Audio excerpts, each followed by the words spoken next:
Okay, welcome back. Tapping into our good friend, the Matrix, once again with the man, the myth, the legend, Nikolai. Hi, everyone. Yes.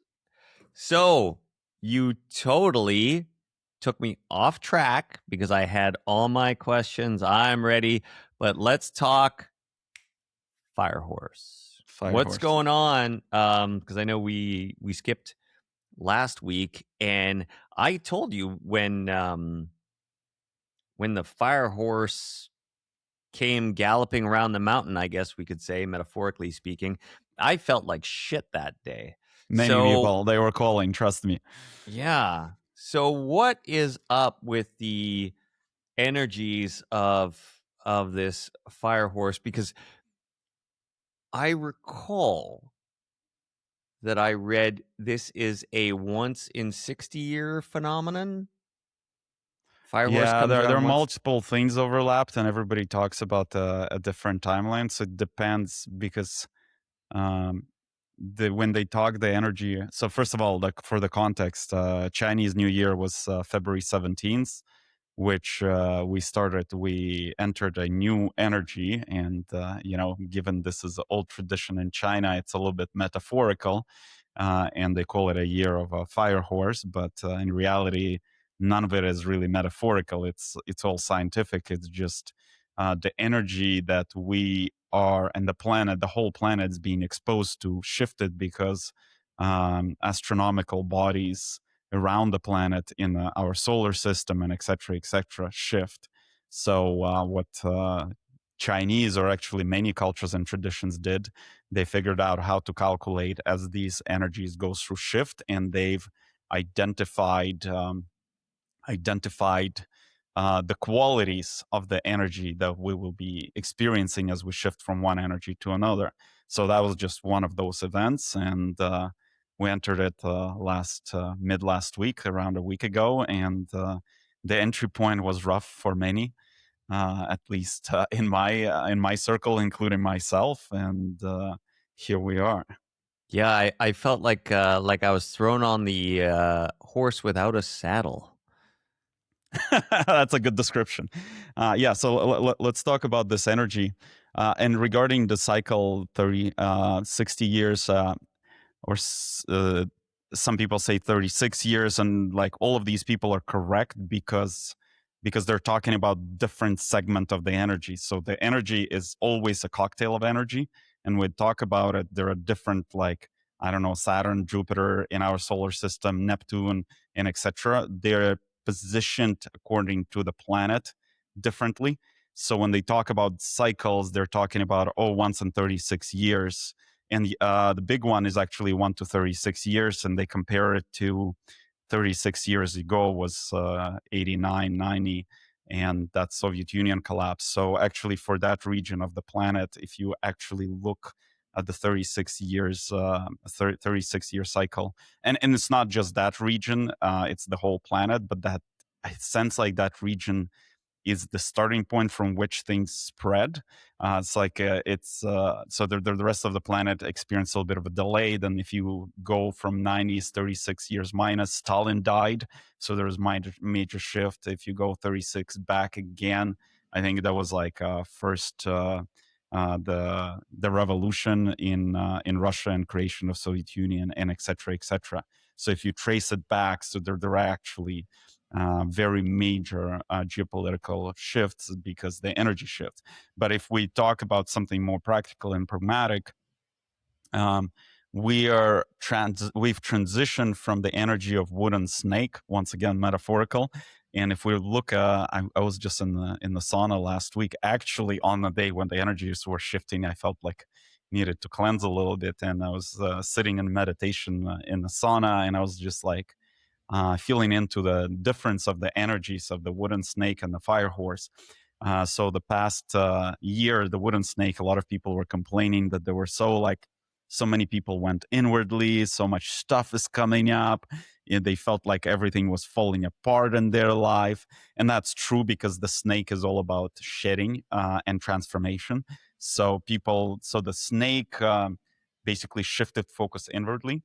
and made people review what has served them and is not serving them anymore. But it did it well, everybody thought it was not fun, but comparing where we're entering, it did it in a very gentle way. Basically, this energy of wooden snake brought up low vibrational worldviews, feelings, uh, programs, mental programs, and etc. Brought it to the surface and allowed you to kind of sit with them and either do something or not do something with them. So you could set in them and kind of go on the loop, but not necessarily do anything with it. And it was psychologically, emotionally, it's not a pleasant experience because it still came to the surface. Basically, everything that is not allowing you to move forward and to evolve is at the surface. So you're starting to face it and experience it. But I'd say it's more gentle. But it felt like you're stuck in this like marshy energy. Like you're literally like a snake in the marsh, you know? Mm. And you can be stuck in it, or you could choose like, okay, I don't want to be stuck in these feelings, looping thoughts, and I want to change my worldview, so I move forward, and that's the way out.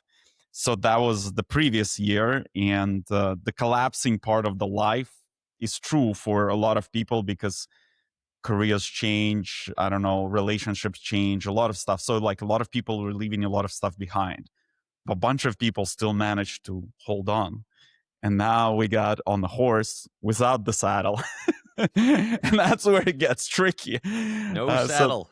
yeah, so you could hold because the snake was gentle, like moving around you, making you uncomfortable, and but some people are determined to sit in discomfort, and actually a lot of people on this planet, including myself as I was going through the process, got used to suffering and drama. Like, fuck. Like, people are so in, people, like, a lot of people can't even live without suffering. So that's why I'm suffering in this energy of wooden snake, but it's okay because I enjoy suffering. And like, so, and most people don't even realize it. So um, I'd like to challenge everyone to look inwardly as you're listening to this, see where you still enjoy suffering, because this will not serve you well in this year. Sounds like the ultimate energy for victimhood. Yes. Oh, yes. And like everybody on this planet, the way to manage the population on this planet was the strongest one is victimhood. And if you really look at Hawking's and this vibrational scale of feelings, uh, guilt and shame is the lowest vibration feeling you can experience. Anger is substantially higher vibration than guilt and shame.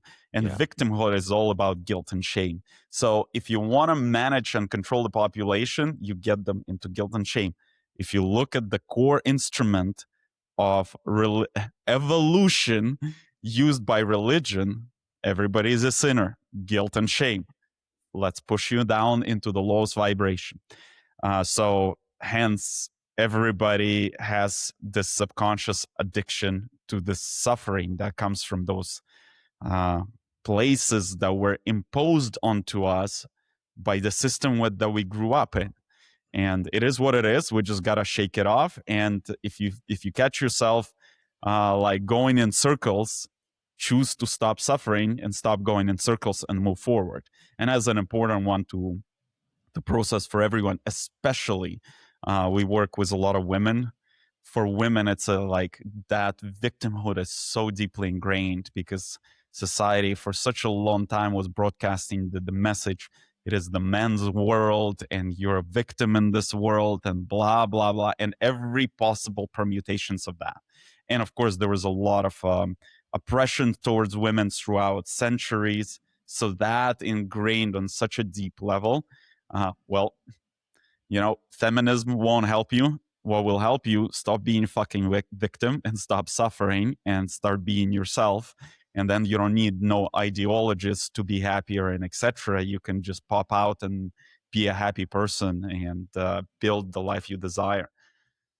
Quickly on that, because you just mentioned something and it just occurred to me. So is is is feminism really just the allowance of victimhood with new shiny packaging.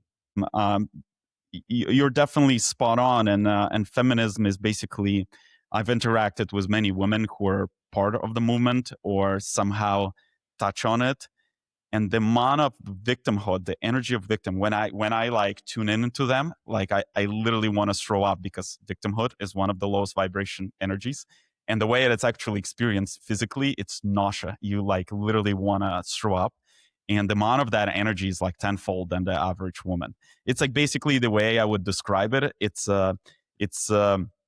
yes, it's basically there's a way to legalize and brand better victimhood around among women, and literally it's like sitting in a circle and magnifying an energy of victimhood, suffering within each other, and the only way out is, first of all, stop thinking you're feminism and feminist and get out of that movement, because at the end of the day it's also an energetic structure. Feminism is a structure that rebrands suffering, oppression, and victimhood as uh, as a as a thing that it's okay to experience. And so you Mm. actually, by being part of that, you're reinforcing, because once again, the way Matrix is just a mirror. So if you join this movement, and this movement is about we're oppressed, we're suffering, we're victims, and the list goes on, guess what Matrix delivers to you? Oppression, suffering, victimhood, and etc. So you're just magnifying it in your life, and how women are part of this movement or touch on this movement, they're just some of the miserable people on the planet, not just among women, just among the whole population, because that energy gets magnified so much, their whole life just sucks, like very unhappy in every aspect of life. So the way to fix it, and first of all, get out of it, stop calling or associating yourself with being part of feminist movement. Next, stop associating. That applies also now to men. The next steps: stop associating yourself with the idea that you're oppressed, of a victim, or etc. If you start living like a whole complete person, then the matrix has to mirror that. If you're living as a victim, the matrix has to deliver the oppressor, the aggressor, and etc. Bring that into your life. And matrix works like Swiss clock, because it's just a fucking mirror. So if there is a victim within you, it has to mirror that to you. There's no way around. That's the contract when you were born on this planet. Yeah, and I suppose if you are heavily putting out the energy of the victim, then yes, of course, Matrix has to find you the exact perpetrator to be able to let you live out this story and also Exactly. this ideology. 100, like 1,000%. So that's why. And now, if we tie this back together to Wooden Snake, in that year, you could really kind of bake and boil in this energy, the simmering fire, slow, barely any fire. It warms you up slowly.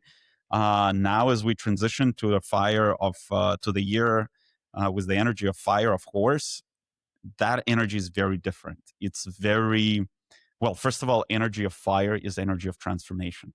So Hmm. this energy expecting you to change. The previous energy was the energy of transformation, but it was soft. It was like bringing things up. And if you didn't really want to change, it would like make your life slightly more miserable, slightly more miserable, slightly more miserable. But because there is a uh, predisposition for most of the population on the planet to enjoy suffering and drama and victimhood and etc. Because for years we grew up in an environment that was telling us you're a sinner, you're a stupid citizen, and you need governments to be ruled because, like, look how many people are misbehaving and etc. Like, okay, yes, it was programmed into us, but it's time to say no, stop, enough. I'm not a victim. I'm a sovereign, strong, complete being. So the fire energy wants the transformation, and there's no simmering, there's no sitting in it, there is no suffering in it. It just comes, and the way I would describe it, it will give you a first initial push. You need to transform in this area in life. And if you don't, you cannot really sit in it like with the snake. it will come back and fucking kick you in the balls or ass or whatever. Whatever, pick a thing that's painful.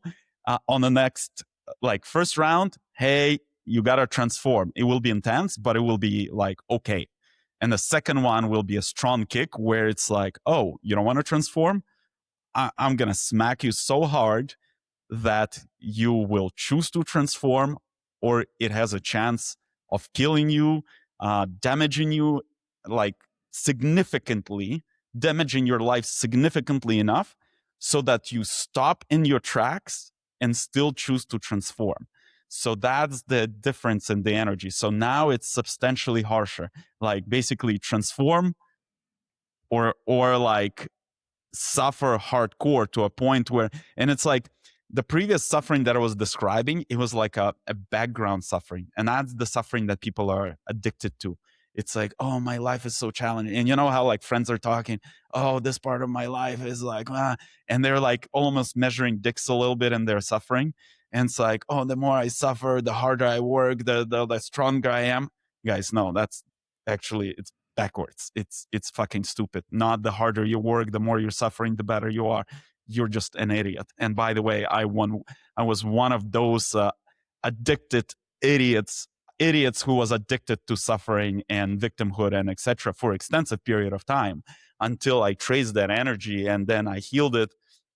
And then I was like, wow, life is actually super happy and easy, and everything that needs to happen is just happens in alignment and happens from a place of joy, and like no like suffering, no overcoming, no like this intensity and negativity.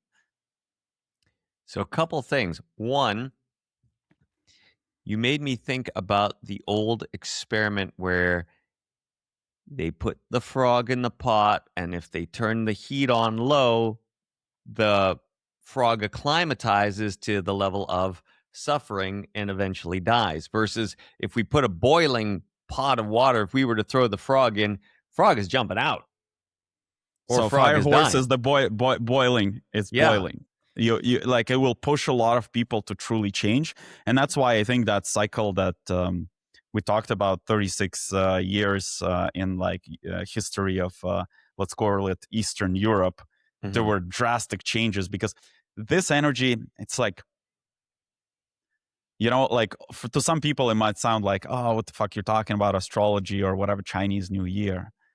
You live on this planet, and this planet, this whole thing, you are energy. This whole planet is energy. Everything is energy. So if you don't believe in physics, then okay, you can pretend it's not happening, but it is impacting everyone on this planet. There's no escaping. You cannot go and hide in a cave. You cannot like be like, oh, I just like gonna hide in my work and pretend nothing's going on.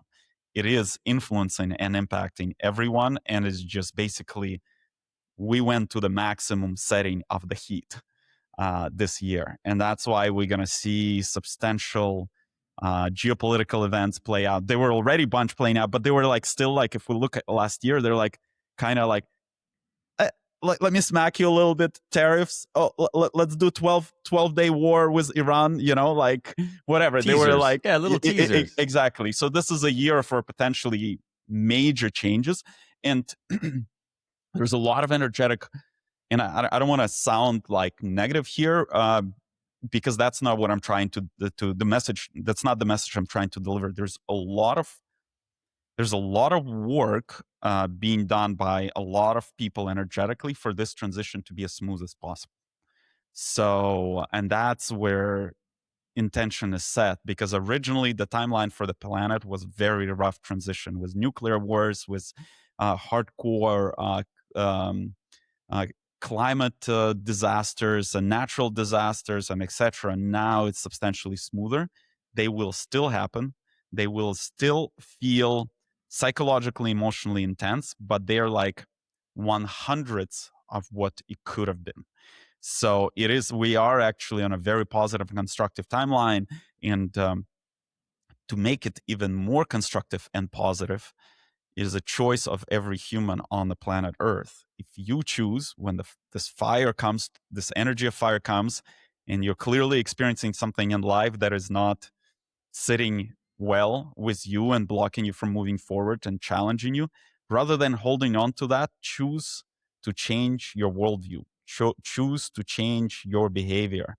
And that actually smoothens timeline for everyone, because the more people choose to evolve uh, basically sooner, more constructively, the less hardcore events need to be delivered to kick everyone in the ass.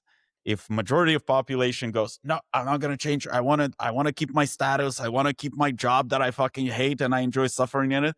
The more people stay in that position, oh, okay, that's what you want. Why don't we drop some bombs around, your neighborhood, because seems like you're kind of stuck. Oh, and since in your neighborhood there's not really religious or ethnic or whatever conflict, so it's difficult to create bombs dropping there. Why don't we have reactivate the volcano that's nearby? Oh, there's no volcano. Oh, but there is uh, we bring some clouds and just flood the whole area. It's for the matrix and for the planet, it's not difficult. And it really does depend on us how we live through this event of transition. The more people lean in and choose to transition, great.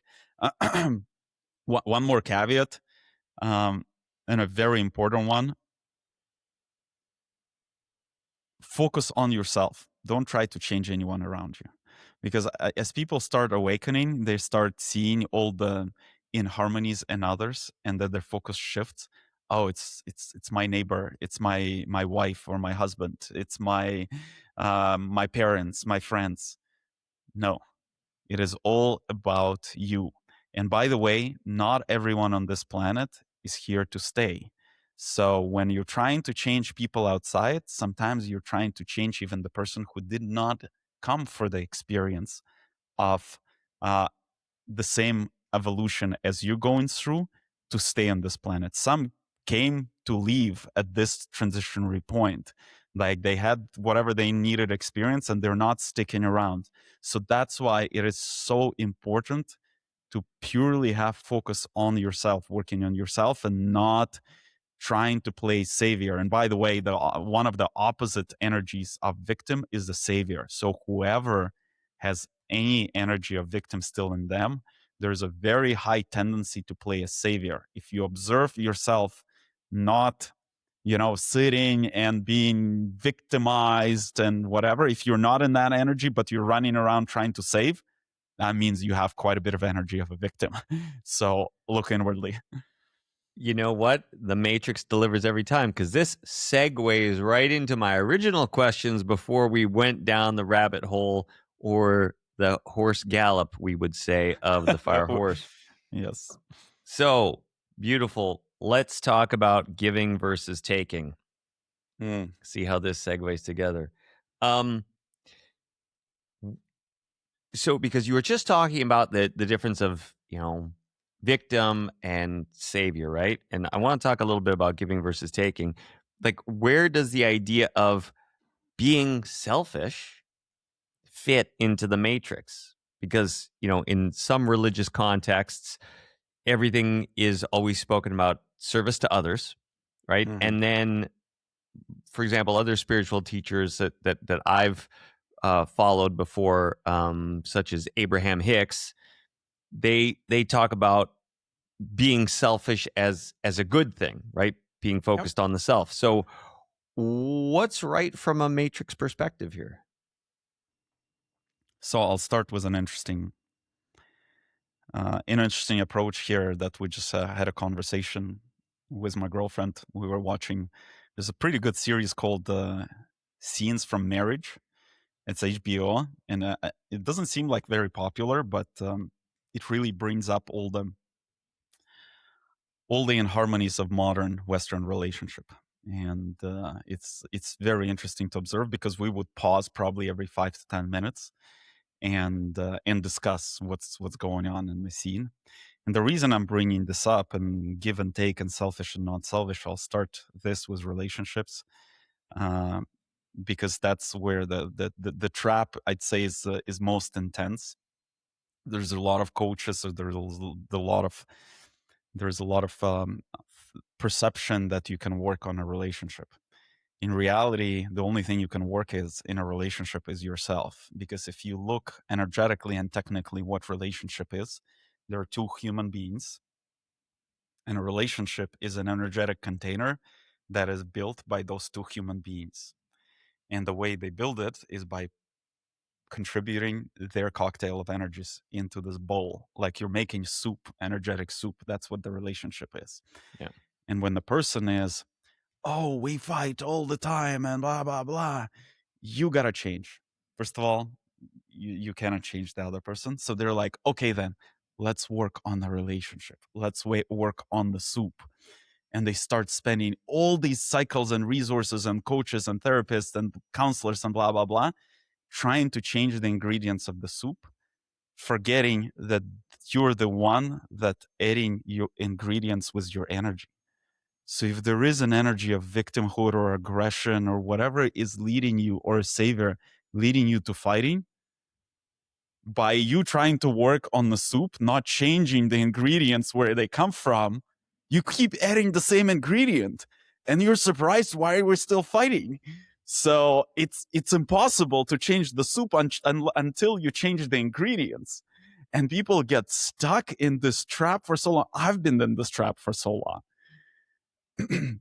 So that brings us back to what is called selfishness.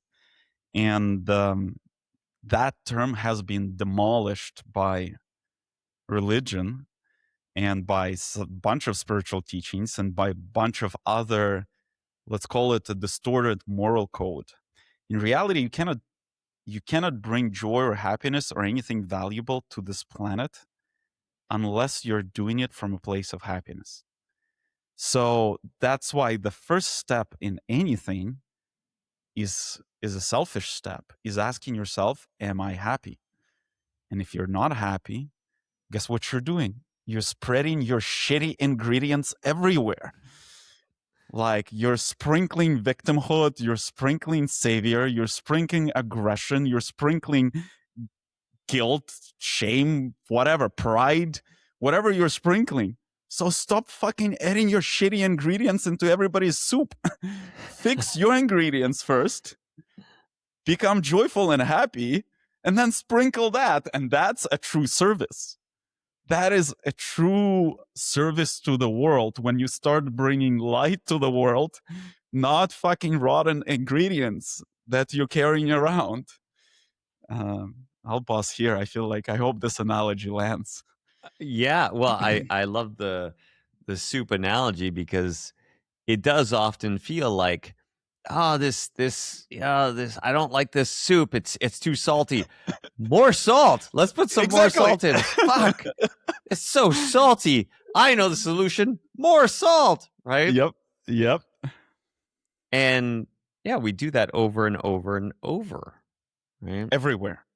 And a relationship is the one that I think is the most intense and easy to track, but we do this with every human. So that's why, and where we started this conversation, attention inwardly.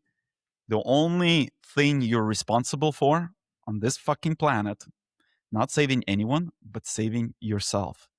And as soon as you save yourself, and definition of saving yourself, so everybody understand it's clear, you live a happy, joyful life. So as soon as you reach that state in your life, you're joyful, you're smiling, you're happy, then you can start spreading your ingredients to the soups of other people, because that's what they're seeking too. Subconsciously, everybody's seeking that. They're seeking this because at the end of the day, what is that? Oh, that's light or high vibrational energy. Everybody wants to experience high vibrational energy. So when you're in that state, it's time for you then to share it with others, and it will happen naturally. It will never happen from a place of savior trying to save anyone. It will just, people will show up in your field and they will ask for help. They'll ask questions. They'll ask for something, and you'll be like, oh, let me give you a little bit of light, because I learned how to foster life within myself. I learned how to foster happiness within myself. Now I can share. But, well, and actually that brings me to an interesting topic, like Deepak Chopra. Oh, yeah. Yeah, this is a good one. Talk about this. So many coaches have no fucking clue. Like, that guy is one of the miserable guys. And like, you literally can see it from the exchanges. Like, if you're seeking to have fun with young girls, something fucked up is happening in your life. You're not a happy person. A happy, joyful person can't even come up with such a fucking idea. It's physically, I mean, from like physics standpoint of view, is impossible. Because if you're joyful, that means you have a lot of high vibrational energy. And when you're in a state of high vibrational energy, you're not seeking to dominate everyone or cause discomfort to someone or seek low vibrational pleasure, which is basically, I don't know, some kind of sexual distortion or whatever the fuck it is. It's just physically impossible. Where I'm going with this, there's going to be more and more Deepak Chopras in the news because we're in the year of fire horse and you can't hide that shit anymore. You cannot coach other people how to live life when you are not living life by your own coaching, you know?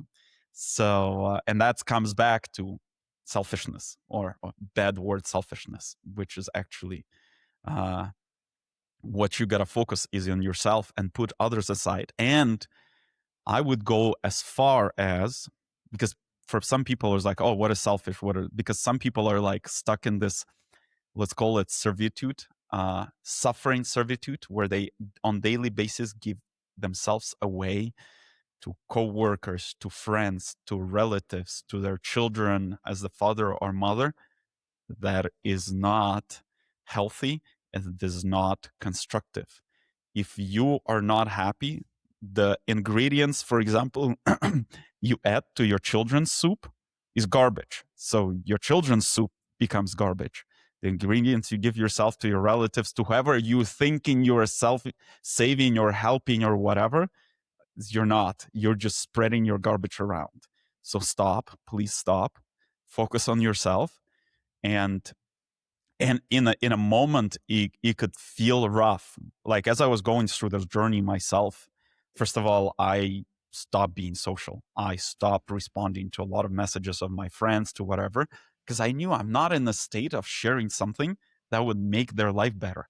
So I became super inwardly for multiple years, to a point where I was like, I communicated with few closer friends, but that's like I would probably limit them to 2-3 people, and some people I would communicate once a year, so it's not real communication.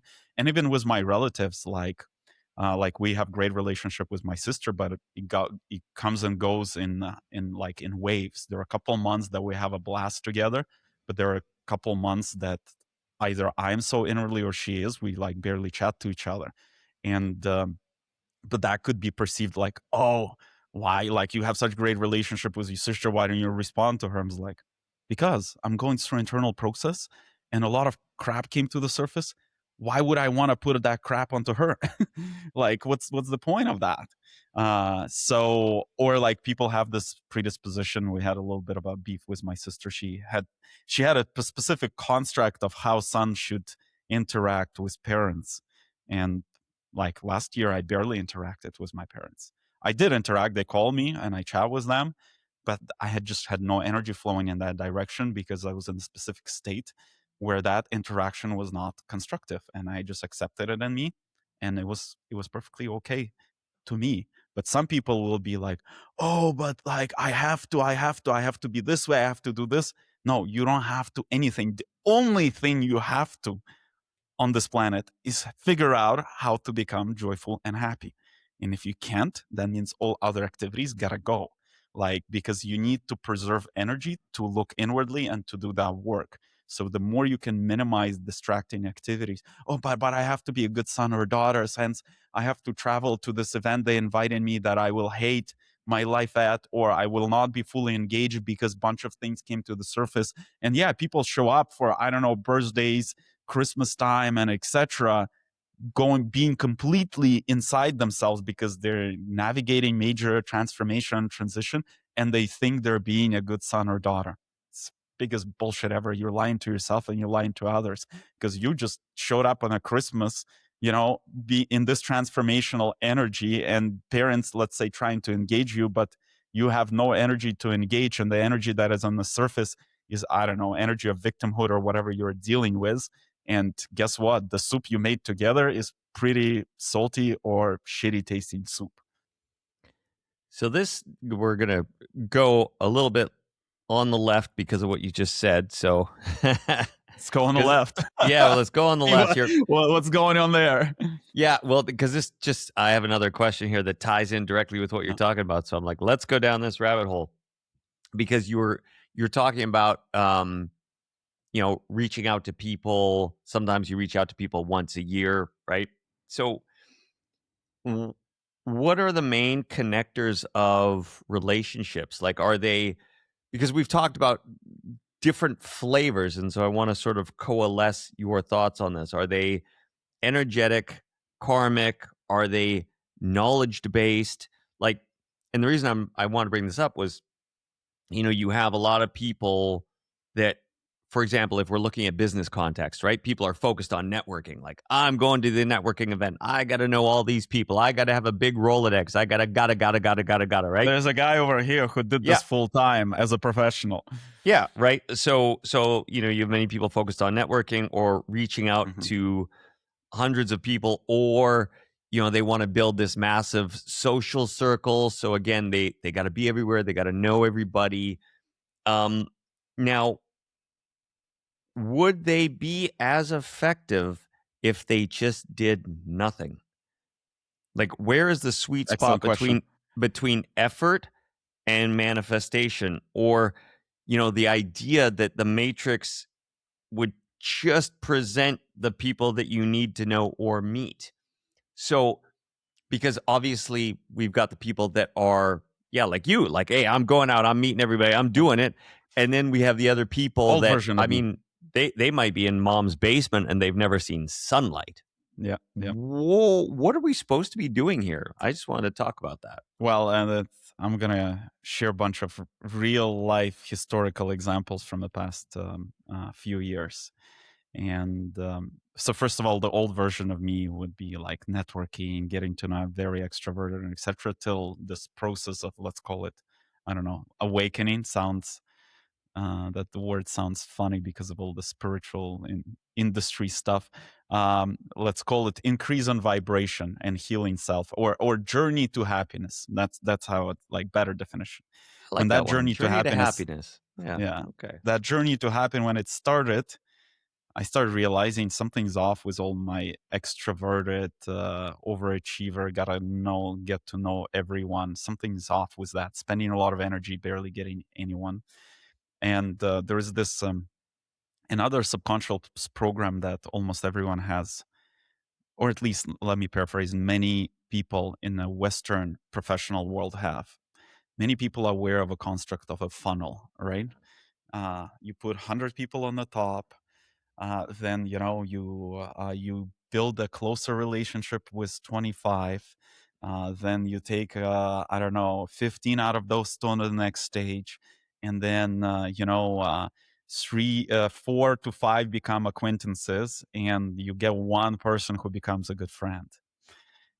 If you choose to run funnels in your life, you can continue. It's just super fucking ineffective and stupid because I ran those funnels. And to make it very practical, now I live life differently. I live it intuitively, and I only respond. Well, now previously I was very selective who I respond to, but now I know if somebody messages me, the way my individual matrix is programmed, there means there is some kind of meaning to it. Hence I will respond. Whereas before I was like, oh, do I respond to this person because I was running funnels? Now only people who are meant to interact with me enter my field. So let me give you a real life comparable. We launched our Atman alignment course. That's around year and a half, 2 years ago or something like that. And to sign up the first 4 customers, I reached out to 150 people. So that was the conversion of the funnel. And then because like weren't this head of a funnel, a good marketer, funnel manager in life, everywhere in life. And by the way, everybody operates funnels everywhere, in dating, in finding friends, in finding a job, and etc. And wasting so much resources and time. And it's just stupid entertainment for their ego. Then I finally, this past year, I got to a state of relaxing and being like, you know what, I'm happy with my whole life in the way it is. Now my conversion is like, I don't know, 100%. Like, I don't run any funnels. I just get a message is like from a friend, hey, dude, there's somebody who I think you need to talk to because they're kind of either having some major problems in life or stuck and don't know what to do next. The introduction is already an email. I get on a call, we chat, and then I'm like, yeah, here's what I suggest. Do you want to do it? Oh, I really want to do it. And I'm like, well, think about it. Sleep 2-3 days on this because we only work with people who really want to do it. He's like, no, I want to sign. I was like, no, still take 2-3 days. And the person takes 2-3 days, and then like, I still want to really do it. I was like, okay, let's do it. Now let's do it. So this is life now, and that's, by the way, is applicable everywhere. I had I'll shift gears a little bit because this related to clients. A friend of mine came to me and was like, now there's this whole group of spiritual people who only want to date spiritual people. We should start spiritual matchmaking. And I was like, my leftovers at that point in time, that was around a year ago, leftovers of business entrepreneur Nikolai was like, fuck it, what a genius idea. And people are willing to pay whatever money. Like, because that's such a challenge for spiritual people finding find a partner who they get and they get them and etc. I partner on the same page. But then I was like, I know how the matrix works. Matrix will do all the work. You don't need to run a funnel. It just you'll just get matched when it's time with the right person. So and that is applicable to finding your partner. Just relax, do the work on yourself, and the partner will come to your life. And you'll be sometimes surprised where they come from. Like literally when and those were not long-term relationships, but like some partners who I dated, like I met so randomly, you can't even come up with that shit. So like, why stress and run the funnels? And actually, somebody I'm dating now, the first time I met her, okay, we used apps. I was back then running funnels. She wasn't. She's super intuitive. She got a message to go on Tinder where she never been. She installed Tinder. We get matched. Transfer a conversation to WhatsApp, she uninstalls Tinder. like a day or two later. Like you can't come up with that, you know? And I wasn't even based where she was. I was flying from one country to another for the weekend. I made a little because there were no direct flights. I was like, I'll make a pit stop here for the weekend, see what's going on in this city.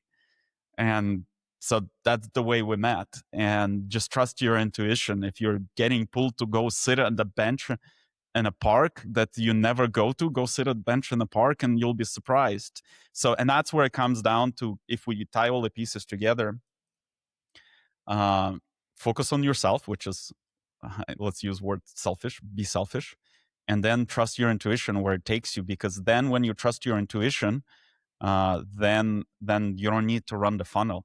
But of course, to trust your intuition, you need to calm your mind. Because when the mind is so loud, it's difficult to understand what's the ego and different sub-personalities screaming versus your true essence speaking. And that's where different practices can help you. Meditation, yoga, pick a practice that helps you and start calming yourself down. By the way, those modalities is what also helps you accelerate your transformation and make transformation smoother. So when the mind and the ego is very, or ego of the mind is very, very loud, then we're missing the symbolism and the messages of where we got to transform. And that's where the fire horse comes and kicks you hard. So that you don't miss it.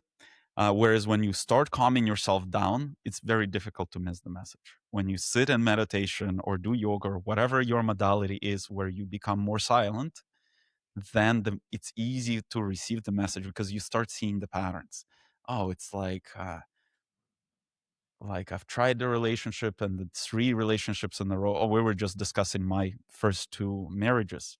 I was married twice to very masculine women because I didn't know how to deal with feminine. And it took me, it was a 35-year journey to learn how to, longer, 37, 38-year journey. 39 maybe even. Maybe I'm 40 by the way. And it's still happening. But I feel like I got like substantially better. I didn't know how to deal with feminine, and I didn't know how to deal not only with feminine in women. I didn't know how to deal with feminine in me. So, and that was that's quite a journey. But once I stopped looking inwardly and pausing, at least I started realizing, wow, I'm clueless. I'm attracting very masculine women, and then I'm surprised why we cannot have a harmonious relationship, because there are two men competing with the same energy, and that causes clashes, and that's not fun. Yeah, yeah, because then it becomes the proverbial dick measuring contest in that sense, right? Because Oh you're yeah, competitive, right? yep. Yeah. One has physical dick, the other one has energetic dick, but Yeah, they're still exactly. measuring. Still measuring, and theirs might be bigger. You know, I E- mean, when ex- we're getting energy, they're like, "It's infinite. It can be as big as I want it to be."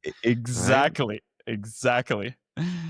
Uh, So we touched before we started recording, and when you mentioned it, it sparked something in me that I thought would be useful discussing. mhm, Talking about higher vibration individuals versus lower vibration. mhm, And if we're looking relationally, how how close do the two energies need to be, and how might you measure them? Like mhm. I'm even Yeah, thinking like if I look at me and my fiance, yeah. like I don't know, am I higher vibe? Is she higher vibe? And do vibrations need to be aligned, or is it something where the higher vibration is sort of dragging the lower vibration across the finish line? So first of all, when I talk vibrations, the metric we use that the most, I'd say, one of the most holistic metrics is a vibrational level of etheric body. A human has multiple energetic bodies. Scientific. Oh, there was new research just came out. I think I saw yesterday. Not research. They now managed to take even more detailed photos of energetic bodies of humans. There's some new technology, and they like actually like fully register. So what we call like aura, and now it has been aura, what has been popularized, aura farming, and you have good aura, bad aura, whatever. Mhm. Aura is energetic body. So it's just multiple layers. The closest one to physical body is etheric. The next one is emotional. The next one is mental. And there's a bunch of others. We're not going to get into details. So when you measure vibrational level of etheric body, you're measuring, basically what you're measuring is happiness. Mm. And the reason I say happiness, because you're measuring in the throughput of energy through your body, and the more energy travels through it, like the higher vibration, the more energy travels through it at a higher density. Hence you experience more sustainable and deeper states of happiness. So that's literally why throughout all of our, this is episode 35, in every episode we touch on one and only metric that matters: happiness. Are you happy? If you're happy, you're increasing in vibration. So you can measure it. We use pendulum, which is basically, there's a specific technique used by a practitioner who knows how to use it to understand what's your vibrational level. And it's funny how this actually gets pretty technical. There is a notion that partners should be within 1 megahertz spread. So, and to give you to give more details, when a star soul loads into a body, they load at a 5 megahertz vibrational level. They can degrade. Some of them degrade below 5. A young soul can load at 3.35 vibrational level, so it's a more animalistic state. At 3.35, the only thing that human, and you can't really call that person a human, they're more closer to an animal than a carrier of consciousness, because when I use word human, that is basically a body that is connected to the field of consciousness. So 3.35, 4 is more survival and existence. You fight to earn food and shelter and etc. Um, and now the planet 2-3 years ago was maximum supporting 7 megahertz vibrational level. Today it supports 16. It more than doubled. So everybody talking about in spirituality, the vibrational level of a planet is increasing. It is actually increasing, and it's measured. The only thing is people are measuring. The popular metric people use is what's that planet's what's that vibration that was at 7 point something or 8? Human resonance. So everybody measures Schumann resonance. It was like originally at 7.3 or 7.8, and now it's at 40. And by the way, what was that in New Yorker yesterday, I think, as like a very like yellow press, like popularized press that a lot of people are experiencing tinnitus or ringing in the ears. So many people are experiencing. I've been experiencing this since 2016. My journey to happiness started earlier. The reason people are experiencing this because now that vibration is uh, it was at 7.3, 7.8. Now it's at over 40. But it's actually not the vibration we're interested. We're interested because that's a vibrational level at an emotional or astral body of a planet. We're interested in the etheric body of the planet. And that's measured in megahertz, and it's a different level. The reason everybody's experiencing, or many people are experiencing ringing in the ear, because substantially more energy is starting to travel through their body. Either they want it or not, because planet has increased in vibration. And I've tracked this because originally when it started happening, I think something's wrong with me. And then when like for multiple years, I thought something's wrong with me. Nothing is wrong with me. When you experience ringing in the ears, that means in that specific moment in time, more energy is flowing through you than average, so that you can actually adopt to this new state. This is funny. You know why? Because lately, every morning when I start my meditation, I get this like piercing, like ringing sound. And lately, I've just been like following it. So it's almost like it becomes a little, I'm not going to say a mantra, but I do sort of like just almost like amplify it. But I'm like, every time I sit down to meditate, like I get this like Yep. ringing sound. And Yeah, and so that's great. That's actually a great indication, because what's happening, like it's an indication you're being saying, I'm open to more energy traveling through me. As part of this energy traveling to you, not only you're passing energy to the planet. So if you want to be of a service to a planet, you're actually being of a service, because through you, more high vibration energy enters the planet. On top of that, part of this energy traveling, you're getting upgrades, meaning there's different, let's call upgrade packages being loaded into your energetic system. On top of that, you get insights from your soul and spirit, etc., etc., etc. So that's energy traveling through us. So coming back to partners and the energy spread. So we're mhm. talking about star seeds or star souls loading at 5. Then by 5.5, you start realizing that you're not a physical body, your consciousness or soul, but like you start getting glimpses. By around 6.5, you start kind of wearing the shoes that I'm energy, not just bag of meat, and etc. And now we can go to 16 vibrational level, and it doesn't seem like anyone reached that right now. I think the highest vibrational person on the planet is probably somewhere between 13 and 14. So the range increased drastically, and now we're adjusting, because before the planner was supporting like 7, 8, 9. It was increasing 1, 1, 1. And then I got to 10. And then from 10, the range just expanded to 16. Because what we're observing, like especially the challenge my partner Maxime, who had, he was always on the edge. Let's say when it was 7, his vibration was 699. Was 8, his vibration was 799. The challenge was that he had to constantly lower his vibration through, like, I don't know, drinking a beer or whatever, so that he doesn't exit this body. Because if you cross the threshold of what the planet supports, you basically, there's in Buddhism, they call it, you reach the state of rainbow body, which you basically exit. You've surpassed the supported vibration. That means you've completed evolutionary experience that the planet supports, or whatever your incarnated supports, the environment that environment supports. So then I reached similar place where I was like hitting almost the edge of the vibration. I could really feel it.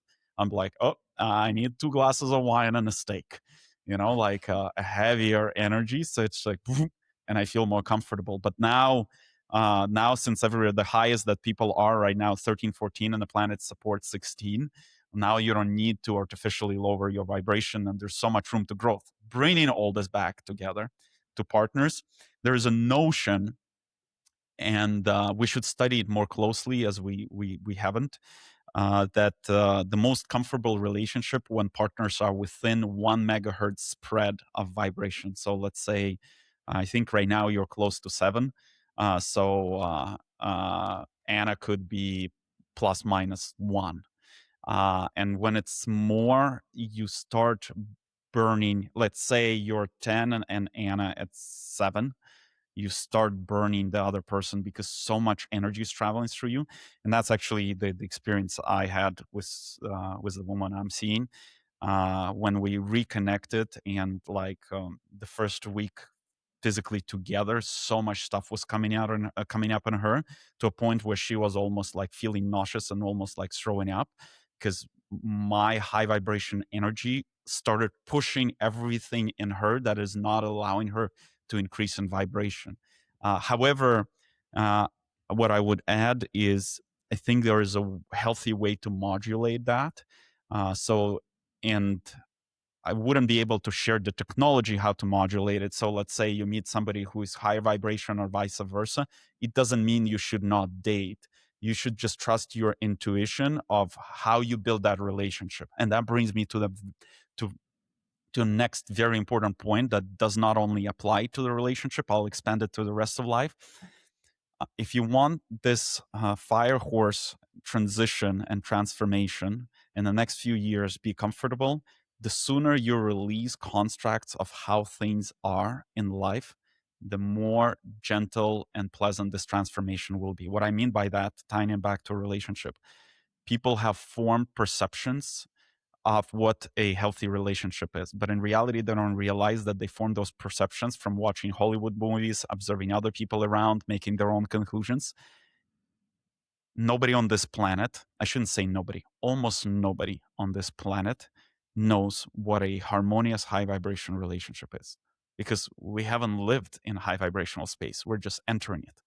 And to be able to create that high vibrational relationship, drop all notions, all formulas, all mental programs, all expectations of what relationship is, completely drop them and build that relationship step at a time from a place of here and now.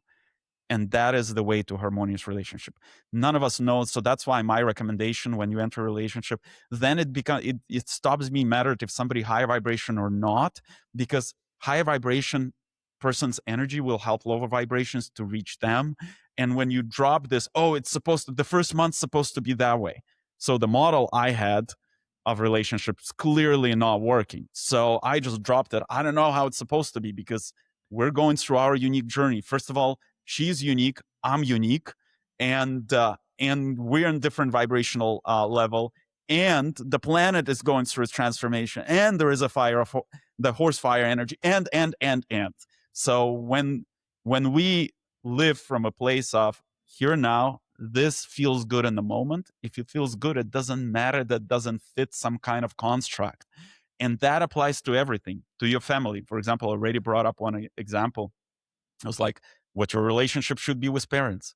Who the fuck knows?